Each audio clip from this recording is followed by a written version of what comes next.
Hindi ko pinaglaban, nasa sa inyo yan. Wala akong ginawa, nasa sa inyo yan. Kung yun yung nasa isip nyo, yun yung inaakala nyo sa akin, o sige po, tinatanggap ko na po yun. Pasensya na po kayo. Hindi pa rin makamove on. Sana po balang araw pagdadasal ko po kayo na maging okay po kayo.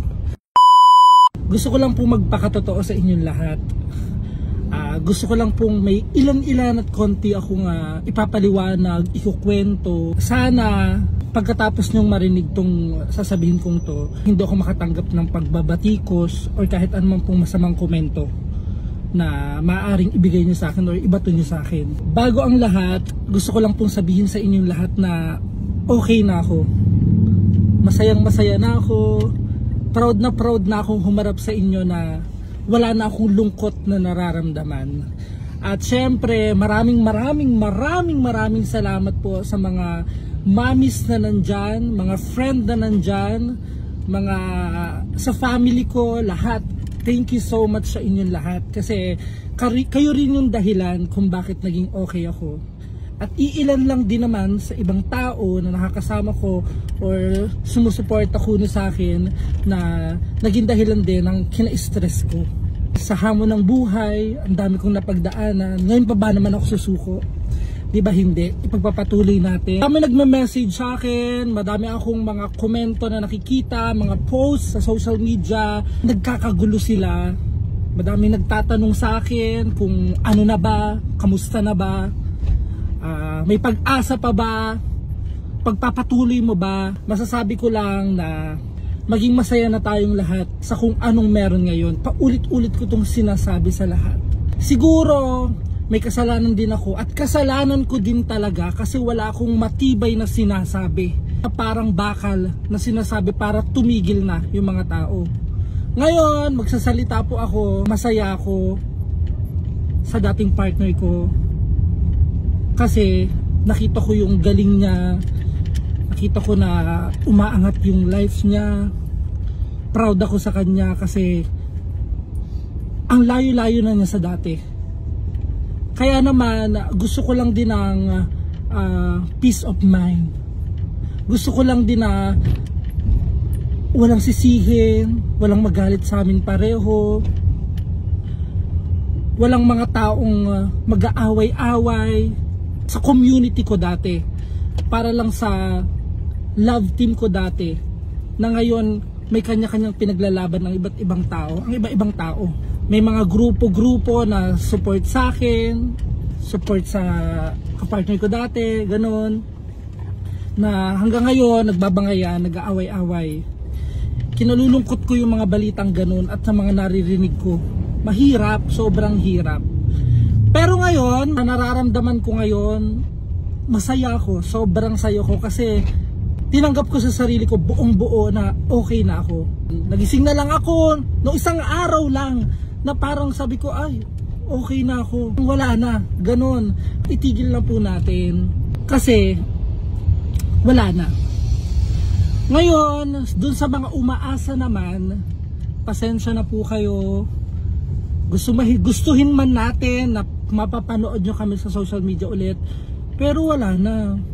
Huwag nyo din sa akin isisi. Wala din tayong dapat sisihin kasi nangyari na ang nangyari. Ngayon, maging masaya na lang tayo kasi pare-pareho nang meron ng kaganapan sa social media kaya wag na nating ipilit pa, 'di ba? Kaya naman ako, masasabi ko lang talaga na proud talaga ako at masaya ako sa bawat tagumpay ng bawat isa. Hindi ko naman po pinagkakait na suportahan nyo kung sinong gusto nyong suportahan.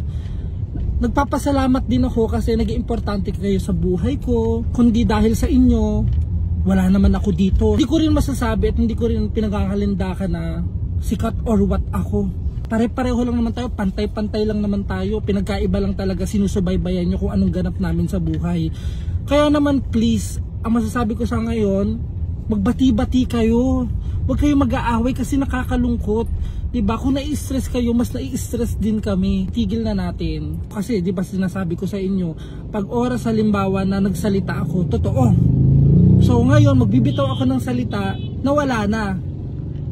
Totoo ako ang tao. Meron akong bagong makakapartner, irespeto niyo siya.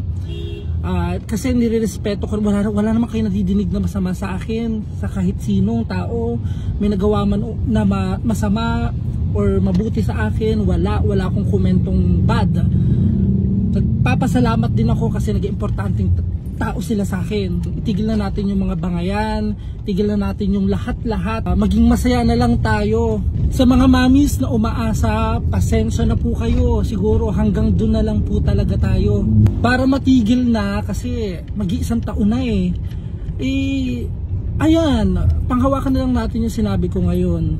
Kasi para hindi na rin magulo yung community nila, napakasaya-saya na nila. Ako, inaamin ko talaga na nahirapan talaga ako nung mga nagdaang buwan.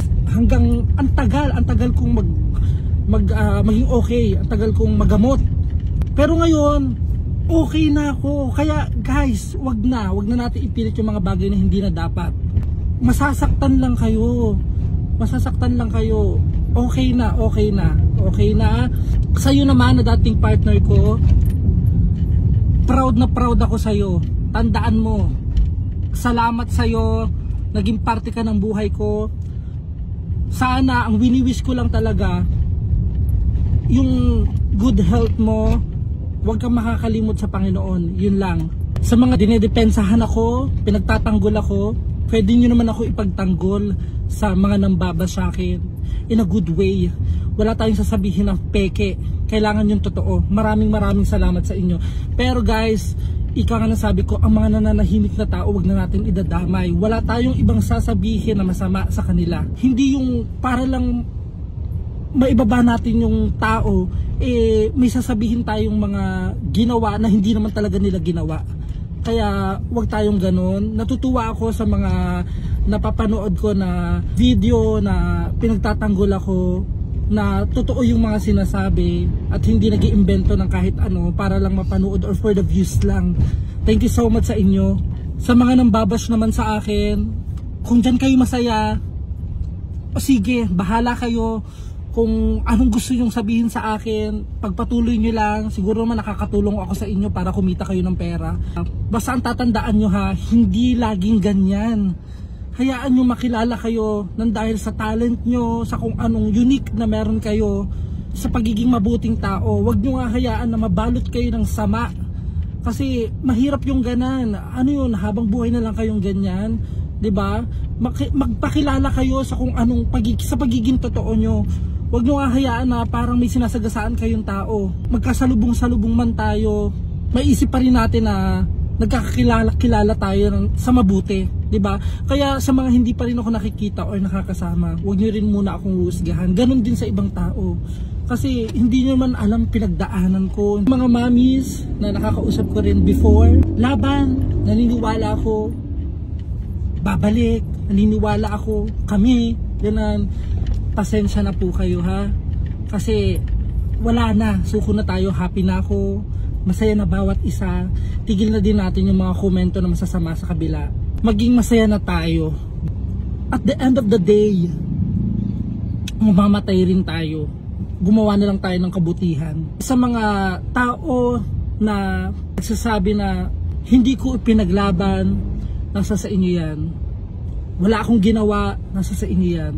Kung yun yung nasa isip nyo, yun yung inaakala nyo sa akin, o sige po, tinatanggap ko na po yun. Pasensya na po kayo. Kaya naman sa mga manis na nandyan, na patuloy pa rin, hindi pa rin makamove on, sana po balang araw pagdadasal ko po kayo na maging okay po kayo. Sa patuloy na sumusuporta sa akin at susuporta sa akin, maraming salamat po. Sa mga susuporta po sa kahit kaninong tao, go, ipagpatuloy nyo lang po yan. Malaking tulong po yan sa aming lahat. Sa mga ayaw sa akin, push, okay lang, sige po. Pero maraming salamat pa rin po sa inyo. Masasabi ko lang po ngayon na maging masaya tayo, tuldukan na natin ang laban na ito. Dahil ang libro ay magsasara. Pero ako patuloy akong lalaban. Sa ngayon, magsisimula ako ng panibago. Maraming salamat po sa inyo.